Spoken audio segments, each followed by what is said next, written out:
C'était prévisible. Maintenant que la parole se libère, les plaintes pour violences sexuelles ont augmenté en octobre chez nous en France, plus 30% en zone gendarmerie, plus 23% en zone police. Et ça nous amène à ce procès gagné par 4 femmes agents d'entretien à la gare du Nord contre le sous-traitant de la SNCF qui les employait. Elles dénonçaient des faits de harcèlement sexuel et moral. Fanny Allard et Laura Lecartier. Leur combat aura duré 5 ans. En 2012, Nacera et Karima travaillent comme agents d'entretien à la gare du Nord.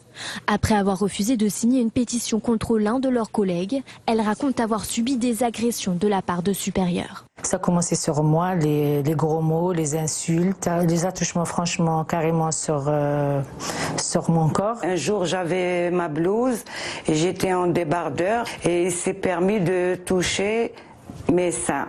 Des agissements qui, d'après elle, deviennent systématiques pendant plusieurs mois. Fin 2012, elle porte plainte contre leur société H. Régnier, sous-traitante pour la SNCF. Un combat de 5 ans porté par 4 femmes et un homme, témoin des faits et reconnu victime de harcèlement moral et de discrimination. La femme, il nettoie les toilettes et se baisse à 4 pattes. La personne, il vient et se frotte contre elle. Est-ce que c'est normal ?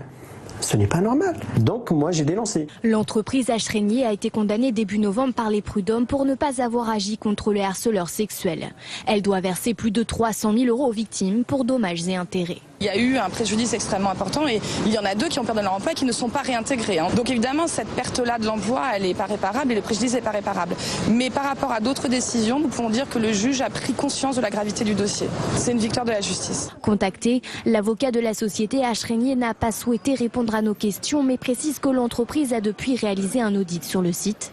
H. Régnier se réserve également la possibilité de faire appel.